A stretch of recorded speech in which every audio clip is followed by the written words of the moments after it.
মুখ্যমন্ত্ৰীৰ নিৰ্দেশত ধিঙৰ আঠগাঁৱত উপস্থিত হ'ল মন্ত্ৰী জয়ন্ত মল্ল বৰুৱা।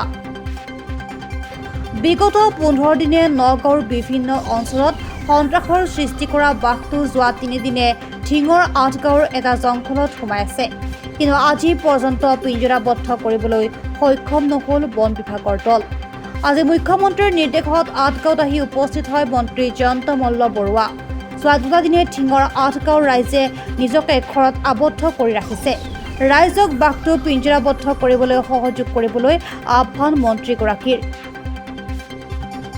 ইয়াৰ উপৰিও যিকোনো প্ৰকাৰে বাঘটোক পিঞ্জৰাবদ্ধ কৰিবলৈ প্ৰয়োজন হোৱা সকলো সুবিধা বন বিভাগৰ দলক দিয়াৰ কথাও উল্লেখ কৰে মন্ত্ৰীগৰাকীয়ে। এই অঞ্চলত এটা বাঘৰ আতংক আছে আৰু আমাৰ বন বিভাগ আৰু তাৰ লগত জড়িত সকলোৱে চেষ্টা চলাই আছে যে কি ধৰণে ৰাইজক নিৰাপত্তা দিব পৰা যায়। নিশ্চয়কৈ 4-5জন লোক আহত হৈছে যদিও এতিয়ালৈকে বাঘৰ সম্পূৰ্ণ ক'ত গৈ আছে কি গৈ আছে গোটেইখিনি তথ্য বন বিভাগে সুন্দৰভাৱে আহৰণ কৰিব পাৰিছে। আৰু যিহেতু এইটো যথেষ্ট ঘন বাহনী বাৰী, গতিকে ইয়াত তৎক্ষণাত ভিতৰত সোমাই যায় আৰু সন্ধিয়া এটা সময়তে ওলায়। গতিকে সেই সময়টোৰ কাৰণে যি ধৰণৰ বিজ্ঞানসন্মত ব্যৱস্থা আৰু ক'তো ক্ষতি নোহোৱাকৈ বিজ্ঞানসন্মত ব্যৱস্থাৰে কেনেকৈ ধৰিব পৰা যায় তাৰ কাৰণে বন বিভাগে সম্পূৰ্ণ চেষ্টা চলাইছে।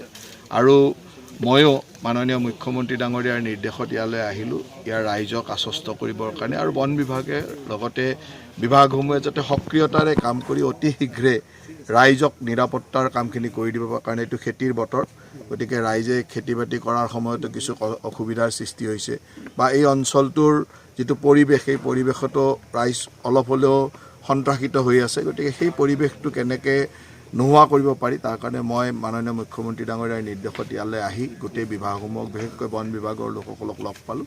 আৰু য'ত যি সাহায্য লাগে তেখেতসকলক যদি এক্সট্ৰা ছাপোৰ্ট লাগে, এক্সট্ৰা মেন পাৱাৰ লাগে বা কিবা বস্তুৰ প্ৰয়োজন হয় গোটেইখিনি ছাপোৰ্ট লৈ যাতে খুব সোনকালে ৰাইজক সুন্দৰভাৱে সুৰক্ষা দিয়াৰ কামটো কৰিব পাৰে সেই কামৰ কাৰণে আজি ইয়ালৈ আহিছোঁ। বন বিভাগে কি পদক্ষেপ গ্ৰহণ কৰিছে? বন বিভাগে ইতিমধ্যে মাচাং বনোৱা বা নেটিং কৰা বা তেনেকুৱা ধৰণে কেমেৰা ইত্যাদি লগাইছে।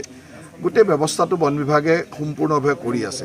আৰু কিন্তু এইটো যিটো যথেষ্ট ঘন বাহনী বাৰী, গতিকে তৎক্ষণাত ভিতৰলৈ সোমাই যায় আৰু দিনৰ ভাগত বাঘ সাধাৰণতে নোলায়, সন্ধিয়া এটা টাইমতে ওলায়। গতিকে ড্ৰোন পিকচাৰেদিও লৈছে আৰু তেখেতসকলে পূৰা নিৰীক্ষণত ৰাখিছে। মই ভাবোঁ যে খুব সোনকালে বন বিভাগে নিজৰ কামখিনি কৰিব। মৈৰাবাৰীৰ পৰা নছিদুৰ ৰহমানৰ ৰিপৰ্ট, প্ৰাত টাইম ডিজিটেল। অসমৰ সংবাদ জগতখনৰ বাবে এক সুখবৰ। নৰূপ নহাজেৰে প্ৰায় 30 বছৰীয়া অভিজ্ঞতাপুষ্ট সাপ্তাহিক কবচ পুনৰ এবাৰ ৰাজ্যৰ মাজলৈ। স্বত্বাধিকাৰী প্ৰণীতা কলিতাৰ দ্বাৰা প্ৰকাশিত আৰু অমৰজ্যোতি প্ৰিণ্টাৰ্ছ, গুৱাহাটী কমাৰ্চ কলেজৰ বিপৰীত ফালে মুদ্ৰিত। আমাৰ ঠিকনা মুখ্য কাৰ্যালয় অসম ফৰেষ্ট স্কুল, হৰিমন্দিৰ পথ, গুৱাহাটী আৰু অস্থায়ী কাৰ্যালয় কলিতা মাৰ্কেট, বিজয়নগৰ, কামৰূপ, অসম। মোবাইল নং 9435114666 আৰু 7024722813। Mail ID probhatiahom@gmail.com।